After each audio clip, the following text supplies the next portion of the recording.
Terima kasih. Assalamualaikum warahmatullahi wabarakatuh. Pada kesempatan kali ini mungkin sedikit akan kami sampaikan perihal problem solving and decision making. Ini merupakan sebuah aktivitas kita yang sebenarnya sering kita laksanakan pada kesempatan eh, sehari-hari dan pada saat kegiatan kita dalam pekerjaan.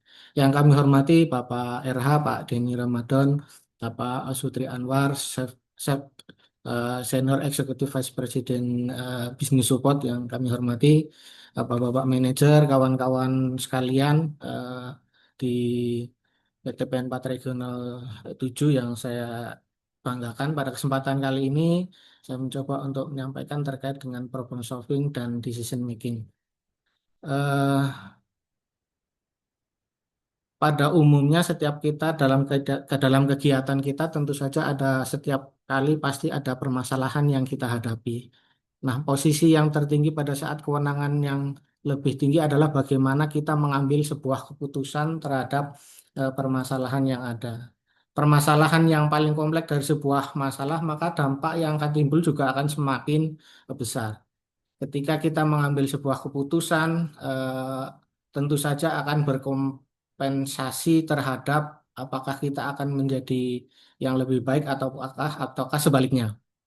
Ketika kita memiliki tanggung jawab yang besar terhadap sebuah tanggung jawab kita, maka dampak terhadap keputusan terhadap sebuah permasalahan yang ada yang kita ambil itu akan berpengaruh lebih besar. Demikian juga sebaliknya ketika permasalahan yang kecil dan lingkup kita kecil tentu saja dampak maupun resikonya pun kecil. Jadi setiap orang itu dapat runtuh dalam sekejap ataupun bisa saja dia akan naik dalam sekejap dengan menghadapi sebuah permasalahan dan bagaimana kita mengambil sebuah keputusan. Keputusan yang kita ambil tentu saja eh, akan efektif, harus efektif di setiap kesempatan. Ya, kita dapat membuat keputusan yang efektif apabila kita tentu saja menguasai permasalahan yang ada di kita. Ketika kita menghadapi situasi bahwa ada permasalahan yang ada di kita, ketika kita menguasai permasalahan tersebut, maka akan mudah atau akan dapat kita laksanakan untuk menyelesaikan permasalahan tersebut. Di dalam agama kita, agama Islam, itu juga ada istilah di dalam Al-Quran, Inna ma'al usri yusro. Jadi di balik kesulitan itu ada kemudahan atau bersama dengan kesulitan itu ada kemudahan. Maka ini sudah sunatullah bahwa setiap ada permasalahan pasti di situ ada solusinya. Bagaimana kita berupaya untuk menyelesaikan permasalahan itu dengan bagaimana kita harus menguasai permasalahan yang ada di kita. Dengan tentu saja kita harus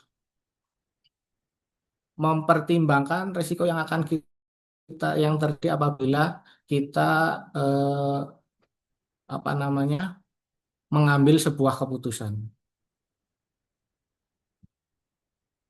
Pada kesempatan kali ini mungkin yang perlu kita eh, sampaikan adalah bahwa sasaran yang ingin kita peroleh adalah memahami alur proses pemecahan masalah dan pengambilan keputusan. Terus kemudian yang kedua sasarannya adalah dapat memahami teknik identifikasi masalah secara kuantitatif. Jadi terukur, bisa diperhitungkan mana sih sebenarnya dari identifikasi masalah yang ada, dikuantifikasi sehingga kita akan bisa memilih eh, permasalahan apa yang sebenarnya yang dominan di situ dan mana yang ketika kita lakukan penyelesaian permasalahan tersebut berdampak pada hasil yang maksimal.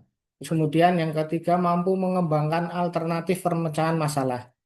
Jadi masalah yang ada sudah kita identifikasi, sudah kita lakukan apa namanya pemisahan, diurai satu persatu dengan beberapa alat yang ada yang bisa kita gunakan, mulai dari 5M dan sebagainya, ada juga 5W1H dan macam-macam sehingga kan kita mampu mengambil alternatif pemecahan masalah. Yang terakhir dari yang kita harapkan sasaran yang kita peroleh adalah mampu membuat atau mengambil keputusan yang efektif dan efisien.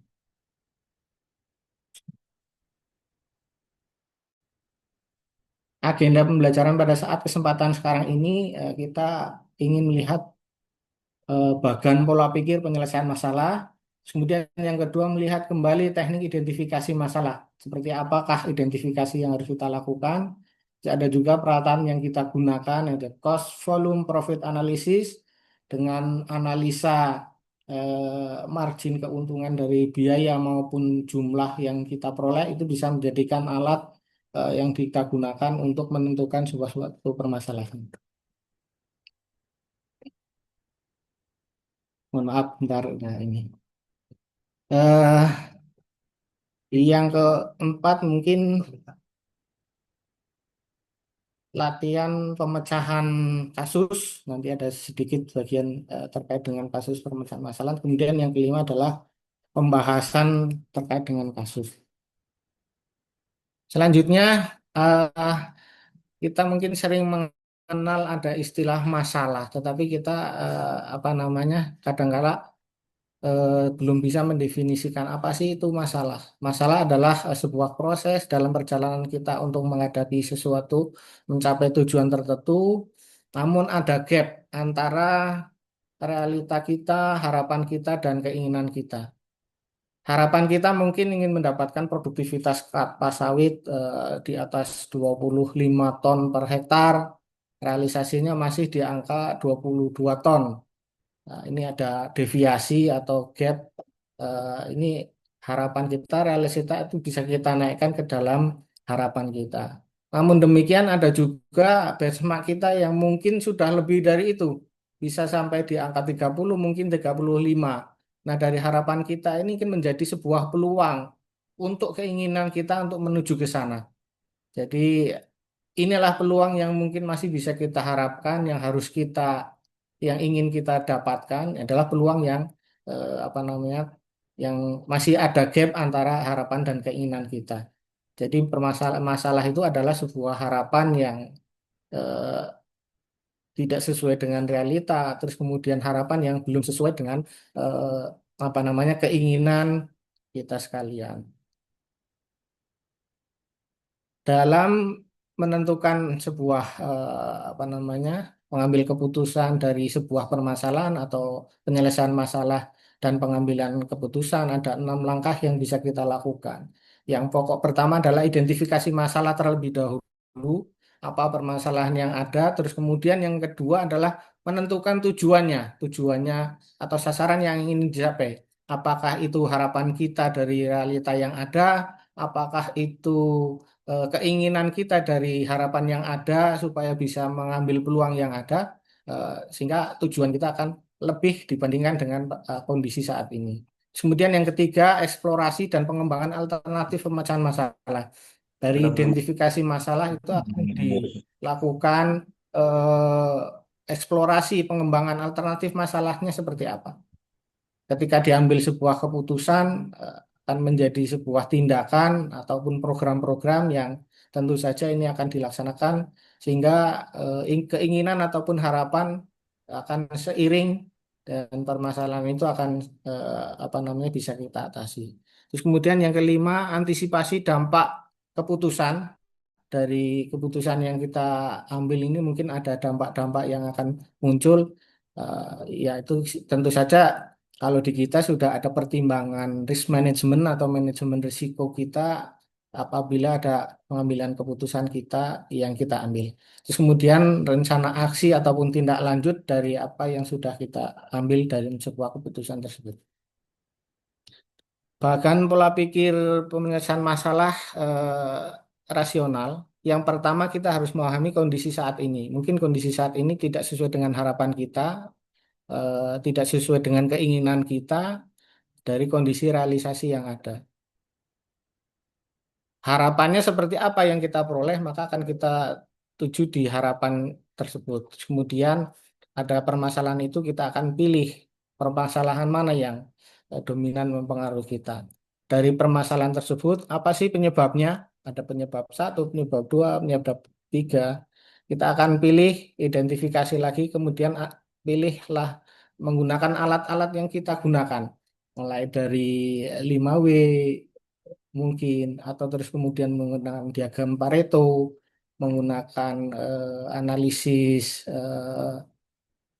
cost volume profit bisa juga digunakan sehingga terdapat akan kita peroleh alternatif pemecahan masalah. Ada alternatif 1 sampai dengan 4 mungkin atau mungkin bisa saja lebih dari itu. Nah, dari situ kemudian akan kita lakukan program-program yang kita gunakan untuk menyelesaikan dari alternatif yang sudah kita ambil. Kita contohkan ada sebuah tabel penentu masalah utama PT ABC, misalnya kondisi sekarang laba 10% di bawah RKAP. Nah, kondisi yang diharapkan laba sesuai atau lebih tinggi dari RKAP. Nah, ini kita lihat permasalahannya apa sih? Oh, harga jualnya terlalu rendah mungkin. Harga pokoknya terlalu tinggi atau volume produksinya kurang sehingga labanya tidak tercapai. Jadi dari tiga permasalahan ini kemudian kita lakukan rating atau penilaian. Mana sih sebenarnya yang paling dominan mempengaruhi dari permasalahan laba 10% di bawah RKAP. Nah, misalkan setelah dilakukan rating akan diketemukan bahwa volume produksi yang kurang. Dan dengan volume produksi yang kurang tentu saja eh, jumlah pendapatannya pun akan berkurang. Eh, Demikian juga harga pokok pun yang tadinya tinggi ketika produksinya tinggi pun akan bergerak sendiri. Harga jual mungkin yang sangat kita mungkin tidak terlalu apa namanya tidak bisa mengendalikan ya mungkin ini kita sesuaikan dengan harga pokok yang kita buat dan produksi yang kita peroleh. Selanjutnya dari volume produk yang kurang ini apa sih permasalahannya? Mungkin karena mesin-mesin yang sudah tua atau mungkin skill operator yang kurang. Gitu. Namun mesin yang tua ini apakah jadi faktor utama penyebabnya? Inilah yang kemudian akan kita lakukan alat misalnya menggunakan 5W. Kenapa mesinnya tua? Terus kemudian W1 karena apa? W2 karena apa? Terus dan seterusnya sampai kemudian sampai pada titik di mana akar permasalahan kita akan bisa kita ketahui.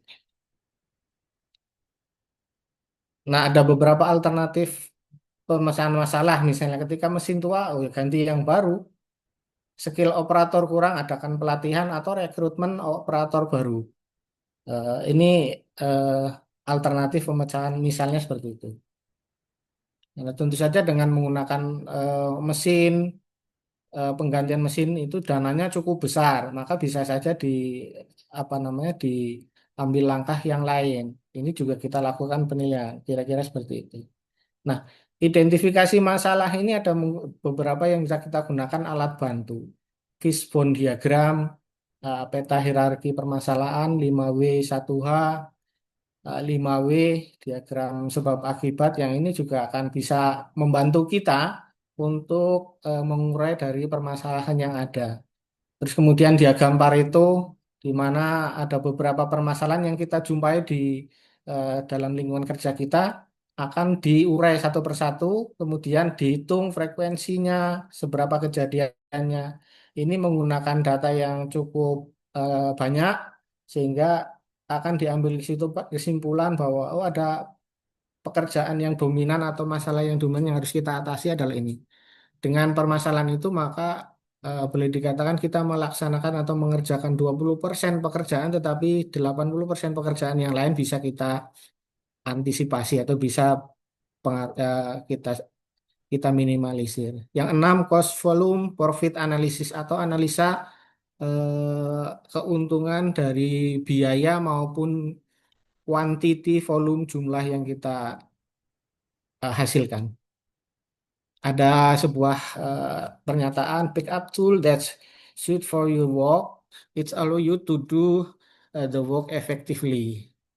Nah, ini saya langsung tuliskan di bawahnya terjemahkan karena mungkin kalau bahasa Inggris banyak yang kurang paham termasuk saya juga maka saya terjemahkan juga ini. Jadi pilihlah alat yang sesuai dengan pekerjaan Anda. Ini memungkinkan Anda melakukan pekerjaan secara efektif dan efisien. Kita akan memotong papan triplek. Mungkin tidak perlu pakai chainsaw, karena ketika memotong papan triplek cukup dengan gergaji triplek aja cukup. Atau sebaliknya, kita menghancurkan tembok, tapi kita hanya menggunakan sendok, kan nggak memungkinkan. Jadi bagaimana kita harus menyesuaikan pilihan alat apa yang sesuai yang harus kita gunakan dalam menghadapi setiap permasalahan dalam sebuah pekerjaan yang memungkinkan kita menyelesaikan pekerjaan itu dengan efektif. Untuk membelah kayu ya pakai kampak atau mungkin peralatan lain yang lebih canggih, tapi harus benar-benar efektif. Berapa sih jumlah yang harus kita belah? Kalau umpamanya mengambil sawmill hanya untuk membelah satu batang kayu mungkin nggak efisien, tapi untuk dengan menggunakan kampak aja sudah cukup. Nah ini jadi eh, kita harus benar-benar bisa melihat permasalahannya seperti apa dan alat yang kita gunakan ataupun bagaimana kita menyelesaikannya seefektif dan seefisien mungkin. Dua fungsi utama alat bantu identifikasi masalah adalah dengan mapping problem atau memetakan permasalahan dan yang kedua adalah finding the root. Jadi setelah permasalahannya kita petakan, nanti akan kita lanjutkan dengan apa sih akar permasalahan yang harus kita ambil. See in the big see in the big picture will see you to analyze what are the problem and how does they correlated. Jadi melihat gambaran besar akan memudahkan Anda untuk menganalisis apakah permasalahan yang ada dan bagaimana hubungannya. Ini kita menggunakan untuk memapping problem. Terus kemudian untuk finding the root atau untuk mencari akar masalahnya itu kita harus menggali lebih dalam, drill drill them down. Jadi harus digali lebih dalam. Explore symptom, menelusuri gejalanya. Cut the cut to the source. Jadi terus kemudian mencari sumber permasalahannya, define the main cause atau kemudian selanjutnya kita akan menentukan penyebab, mendefinisikan penyebab utamanya itu apa. Nah, ini yang kita gunakan untuk pada kesempatan kali ini mapping problem itu bisa menggunakan fishbone diagram, peta hierarki permasalahan dan 5W plus 1H. What, where, when, why, who, and how. Terus kemudian untuk mendapatkan akar sebuah permasalahan yang ada kita menggunakan alat bantu 5W. Terus kemudian Pareto diagram dan cost volume analysis. Nah, aplikasi alat bantu identifikasi masalah pada bagan pola pikir PMPK ini kondisi saat ini seperti apa, terus kemudian permasalahannya bisa dilakukan identifikasi dengan menggunakan alat bantu diagram apa namanya fishbone peta hierarki permasalahan maupun 5W1H.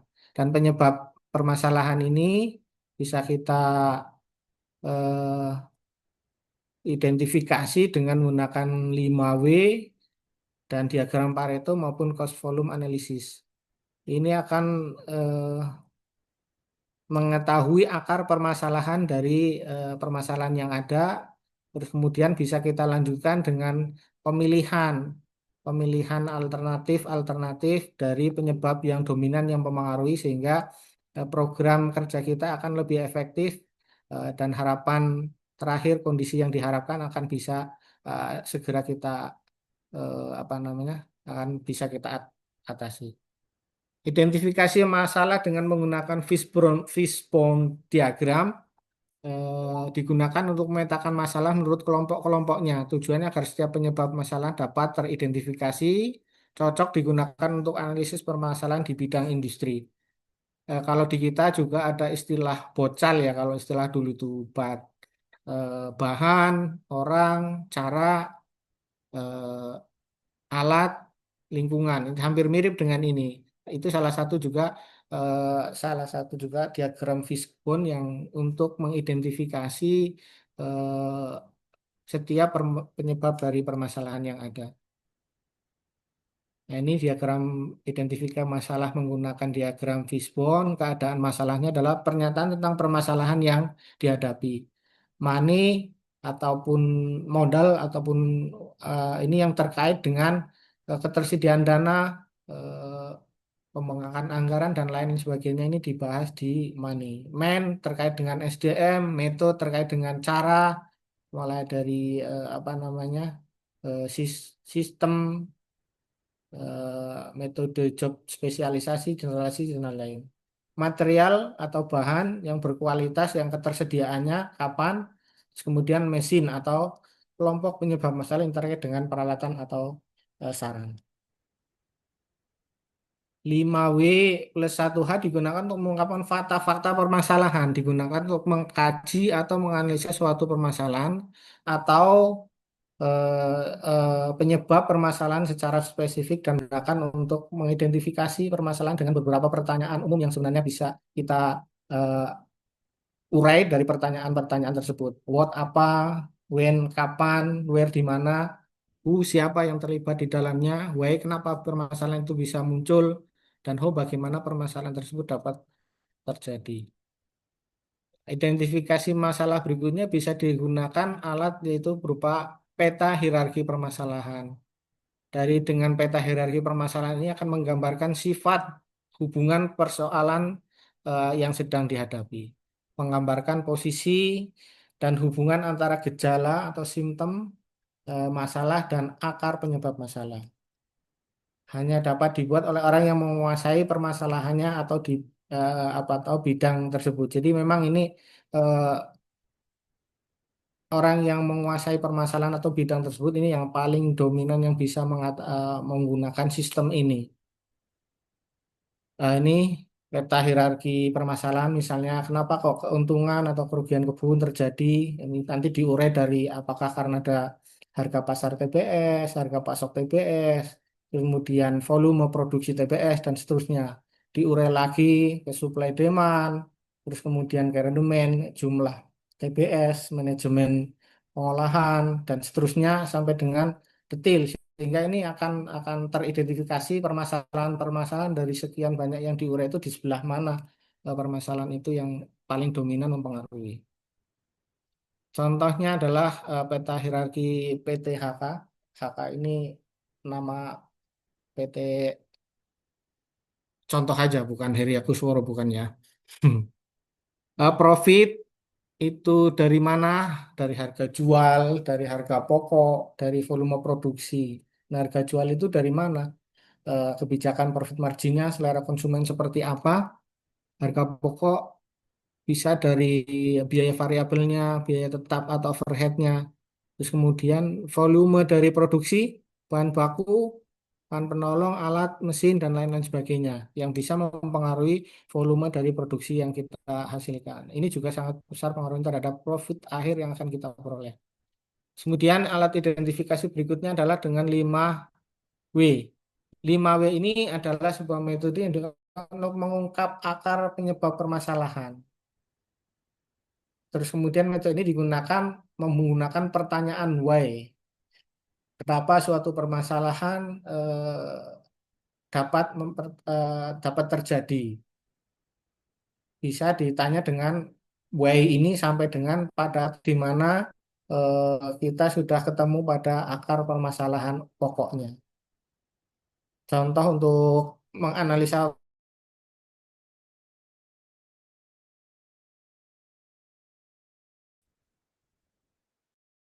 ini, contohnya kenapa kok produksinya menurun? Eh, eh, Jam berhentinya karena jam berhenti tinggi. Kenapa jam berhenti tinggi? Why? Karena mesin sering rusak. Kenapa mesin rusak? Karena tidak ada peremajaan mesin. Kenapa kok tidak ada peremajaan mesin? Karena kekurangan anggaran dan seterusnya sampai dengan ada titik terakhir akar permasalahan dari kenapa produktivitas ini turun dari berbagai pertanyaan why. Minimal 5W. Terus kemudian diagram Pareto, metode ini digunakan untuk menentukan penyebab utama suatu masalah dengan menganalisa tren atau frekuensi muncul penyebab suatu masalah atau besarnya dampak yang ditimbulkan. Hal ini cocok untuk digunakan untuk menyelesaikan penyebab masalah yang banyak dan kompleks dan datanya tersedia lengkap. Jadi untuk permasalahan yang banyak ini eh, diagram Pareto cocok untuk mengidentifikasi akar permasalahan. Kalau yang tadi 5W itu untuk satu permasalahan sampai dengan ke akar masalah yang intinya apa sih akar permasalahannya. Kalau diagram Pareto ini bisa digunakan untuk masalah yang banyak dan kompleks, namun harus dilengkapi dengan data-data dan ketersediaan yang data yang lengkap. Nah, ini misalnya Pareto diagramnya untuk tingginya angka jam berhenti olah kenapa? Ada kerusakan mesin, ada kekurangan bahan baku, ada kelalaian petugas. Nilai dari 4, 6 atau 2 itu tergantung dari data-data yang kita ambil dari sumber data primer yang ada di pabrik kita mungkin atau di kebun kita. Yang ini yang akan bisa untuk menentukan mana sih yang paling dominan pengaruhnya terhadap tinggi angka jam berhenti olahnya. Nah, misalnya ini juga ada identifikasi biaya produksi dari tahun 2006, 2007, 2009. Mana sih yang paling besar pengaruhnya terkait dengan tingginya biaya produksi? Kalau kita lihat seperti ini, eh, di bagian SDM setiap tahunnya nambah. Walaupun mungkin pada tahun 2006 yang dominan adalah biaya perbaikan pabrik, ya, di Rp400 misalnya per kilo. Tapi begitu berjalanan waktu karena mungkin biaya fixed cost dari biaya SDM naik terus, di tahun 2029 bisa lagi biaya apa namanya pabrik ini sudah tidak jadi permasalahan yang dominan, tetapi yang dominan justru di biaya SDM. Nah, ini tindakannya tentu akan berbeda di tahun 2006 sampai dengan tahun 2009. Kondisi saat ini apa yang harus kita ambil langkah untuk penyelesaian permasalahannya. Mana yang dominan? Paretonya kita ambil untuk mengatasi tingginya biaya produksi. Cost volume profit analysis adalah suatu analisa, suatu alat analisis yang digunakan untuk mengetahui bagaimana volume produksi, baik produksi apa namanya sebelum masuk ke pabrik maupun pada saat penjualan, sampai dengan akan ketemu total revenue kita berapa. Harga jual, harga jual ini memang apa namanya kita tidak bisa menentukan, ditentukan oleh pasar, maka yang harus kita kendalikan adalah di volume produksi maupun di biaya. Biaya ini biaya tetap maupun biaya variabel masih bisa kita atasi atau masih bisa kita ambil langkah-langkah dengan efektivitas maupun efisiensi dalam penggunaan biaya. Ini sangat mempengaruhi keuntungan dari sebuah perusahaan yang kita jalankan. Digunakan untuk menghitung besar dampak kerugian yang disebabkan oleh penyebab masalah dan bisa untuk menentukan penyebab masalah utamanya itu di mana. Apakah di volume produksinya, ataukah di harga jualnya, ataukah di biaya, biaya di harga pokoknya. Tentu saja kalau harga pokok terkait juga dengan produksi yang dihasilkan atau produksi yang akan dijual. Nah, ini contoh dari cost volume profit analisis. Ketika profit nol atau break even point, maka total revenue sama dengan total cost. Tot- Total revenue adalah price dikalikan dengan quantity, P dikalikan Q. Terus kemudian total cost adalah fixed cost ditambah dengan total variable cost. Jadi terus kemudian terurai sampai dengan quantity untuk break even point itu berapa ya fixed cost dibagi dengan price dikurangi variable cost. Atau harga BEP itu berapa maka fixed cost ditambah variable cost dibagi dengan quantity produk yang kita hasilkan. Ini bisa digunakan sebagai alat kita eh, untuk menganalisa sebuah permasalahan mulai dari eh, harga jual, kuantiti maupun apa namanya biaya yang kita gunakan. Nah, ini misalnya sebagai contoh PT 5 merencanakan untuk merealisasikan penjualan selama tahun 2008 sebesar 100 unit produk dengan harga Rp1.000 per unit, eh, biaya bahan baku 250 per unit barang jadi, dan biaya tenaga kerja langsung 150 per unit barang jadi, biaya tetap atau fixed cost-nya Rp30.000. Diminta berapa sih BEP dalam unit dan dalam rupiah. Nah, ini eh, profit kita yang diperoleh adalah dengan rumus profit sama dengan total revenue dikurangi total cost. Maka rumusnya seperti yang itu di samping kiri, hasilnya di sebelah kanan. Maka profit yang kita peroleh dari usaha yang tadi sudah diuraikan oleh PT 5 adalah 30.000. Jumlahnya berapa sih untuk mendapatkan profit 30.000? Maka jumlah eh, quantity yang harus dijual itu adalah margin plus fixed cost dibagi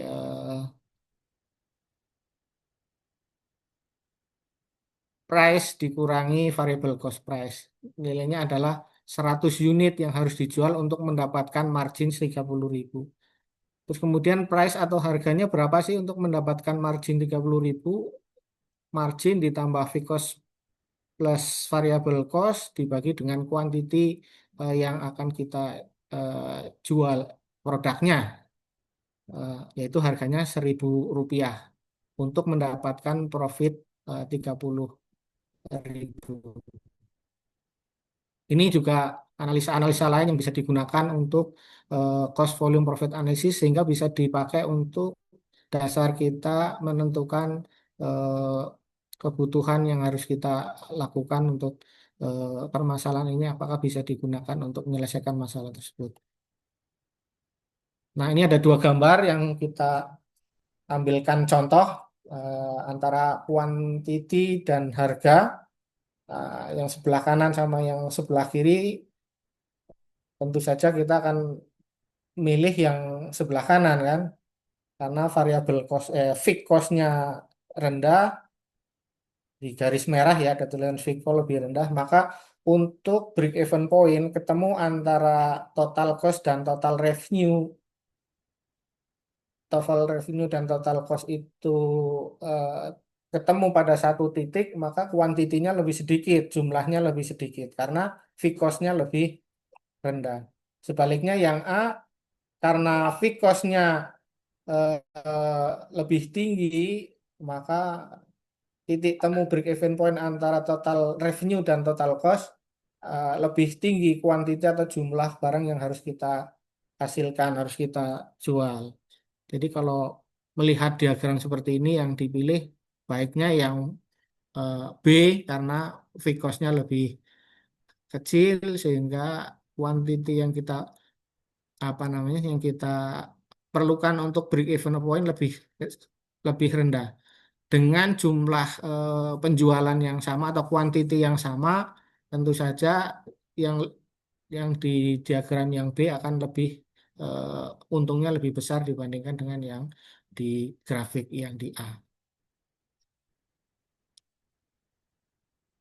Penentuan tujuan atau sasaran permasalahan masalah permasalahan sasaran pemecahan masalah, sasaran putusan keadaan yang diinginkan setelah keputusan diambil harus dirumuskan dengan eh, apa namanya SMART ya, spesifik maksudnya khusus, measurable dapat dihitung, diukur, achievable dapat dicapai, realistik sesuai dengan realisasi, time bound ada batasan waktu yang dikenakan.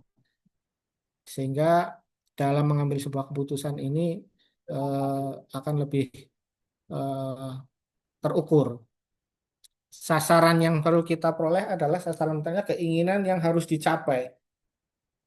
Secara kuantitatif dinyatakan dengan jelas berapa sih nilainya sehingga angka-angka ini yang menjadi ukuran yang bisa kita gunakan untuk kita capai untuk menilai keberhasilan dari pekerjaan yang penyelesaian masalah yang kita lakukan. Sasaran keinginan atau want itu bila tercapai lebih baik dipakai sebagai alat penilaian alternatif. Eksplorasi dan pengembangan alternatif permasalahan masalahan definisinya adalah tahap penyusunan solusi permasalahan yang dibuat dalam beberapa alternatif, diikuti dengan mengembangkan kriteria yang digunakan untuk mengevaluasi setiap alternatif.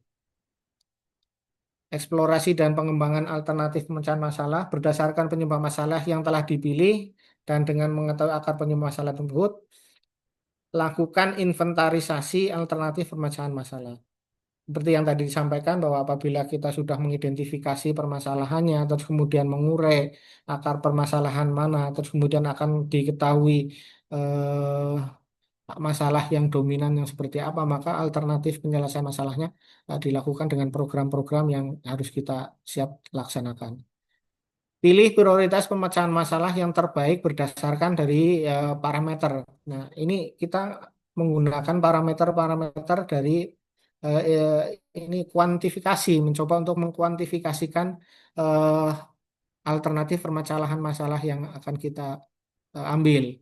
Apakah dari sisi efektivitasnya, dari sisi biayanya, atau dari sisi kemudahan pelaksanaan dari program-program yang kita pilih untuk mengatasi permasalahannya. Atau bisa juga ditambahkan dengan parameter lain, misalnya resiko, resistensi karyawan. Kira-kira ketika dijalankan program untuk penyelesaian masalah ini, resiko kedepannya seperti apa, atau apakah ada retensi atau dari karyawan terkait dengan prioritas penyelesaian masalah yang sudah kita ambil. Selanjutnya, pada saat untuk mengkuantifikasi, maka kita akan menentukan bobotnya di masing-masing parameter. Kemudian menilai dari eh, masing-masing alternatif dikalikan dengan bobot, maka akan ketemu nilai total dari eh, nilai tertinggi yang dipilih. Nah, nilai tertinggi yang dipilih inilah yang menjadi alternatif untuk kita prioritaskan untuk dijadikan penyelesaian masalah.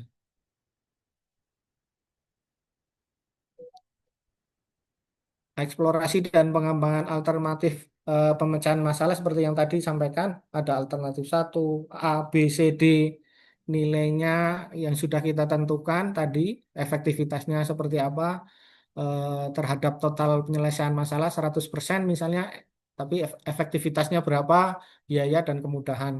Nanti akan dinilai dari alternatif satu, A, B, C, D ini. Berapa sih nilai yang tertinggi yang bisa digunakan untuk kita langkah untuk prioritas pemilihan dari permasalahan yang akan kita selesaikan. Sebagai contoh misalnya seperti ini, eh, seperti tadi permasalahan terkait dengan jam berhenti olah yang cukup tinggi, itu apakah ada permasalahan yang solusi apa alternatif apa yang harus kita ambil, ganti mesin misalnya, terus kemudian pelatihan operator, kemudian rekrutmen operator.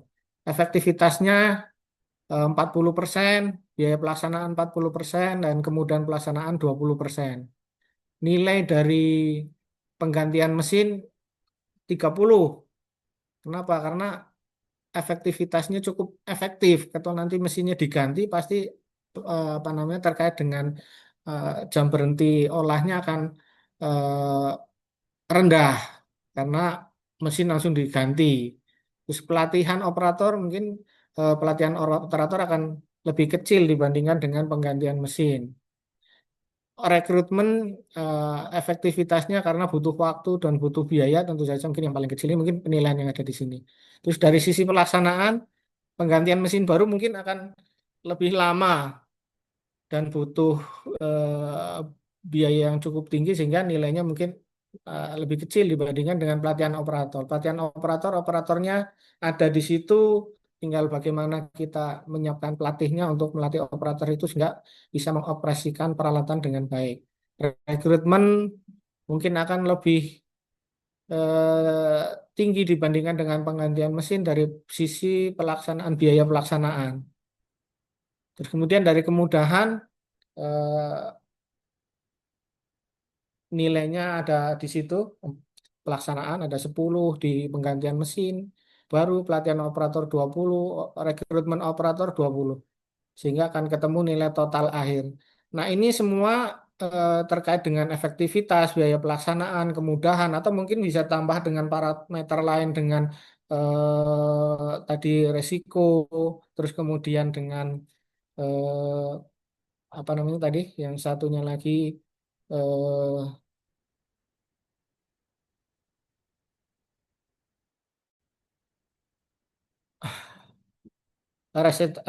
resistensi dari apa namanya pekerja bisa juga dimasukkan dalam parameter-parameter untuk kita menghitung untuk mengkuantifikasi alternatif solusi mana yang harus kita ambil. Pada kesempatan ini mungkin kita ambil yang alternatif solusi yang pelatihan operator. Ini dengan pelatihan operator tentu saja ini bisa mengatasi permasalahan terkait dengan jam berhenti olah yang relatif tinggi. Itu mungkin pada kesempatan kali ini yang dapat kami sampaikan terkait dengan eh, penyelesaian masalah dan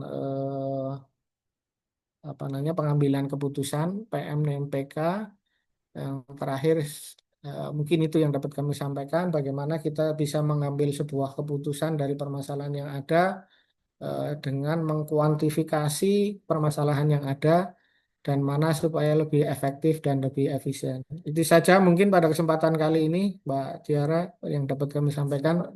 Ada kurang lebihnya, mohon maaf. Saya akhiri. Assalamualaikum warahmatullahi wabarakatuh.